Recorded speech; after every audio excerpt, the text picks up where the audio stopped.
Onko sulle aivan sama, missä koulut ja päiväkodit sijaitsevat?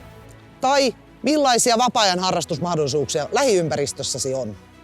Ootko juuri sä aivan varma siitä, ettet jää ikinä työttömäksi tai tarvitse apua työllistymiseen? Entä kuka sua ottaa silloin, kun sä et enää itse pysty huolehtimaan itsestäsi? Olen marketissari, työnohjaaja, lähihoitaja ja yrittäjä. Ensimmäisen kauden valtuutettu Varsinais-Suomen hyvinvointialueen Varhassa ja kotikaupungissani Loimaalla.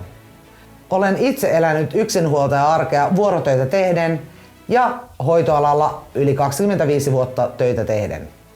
Joten tiedän, että mikään ei ole itsestään selvää tai pysyvää. Perheiden palvelut on oltava siellä, missä perheet elävät arkeaan. Kotiin vietäviin palveluihin on satsattava. Haluan päättäjänä rakentaa maailmaa, jossa jokaisella lapsella ja nuorella on turvallinen alku elämään.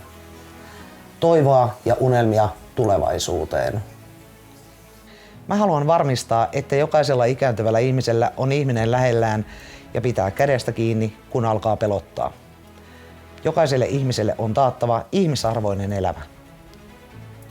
Mun suurin huolenaiheeni tällä hetkellä on henkilöstön saatavuus. Ei ole mitenkään itsestään selvää, että meillä olisi niin Loimaan kaupungilla kuin hyvinvointialueellakaan riittävästi henkilöstöä jatkossa. Tahdon päättäjänä varmistaa, että koko Varsinais-Suomessa, niin saaristossa kuin maaseudullakin, on ammattitaitoista henkilöstöä tuottamassa laadukkaita palveluita.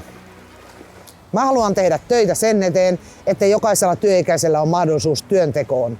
Yrityksille, yhdistyksille ja järjestöille on palvelujärjestelmissä luotava rakenteet, jotka mahdollistavat niiden kasvun, kehittymisen ja uudet innovaatiot jatkossakin.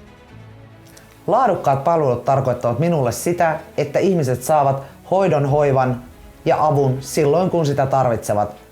Ennaltaehkäiseviin palveluihin on satsattava mahdollisimman varhaisessa vaiheessa. Se on taloudenkin näkökulmasta järkevää.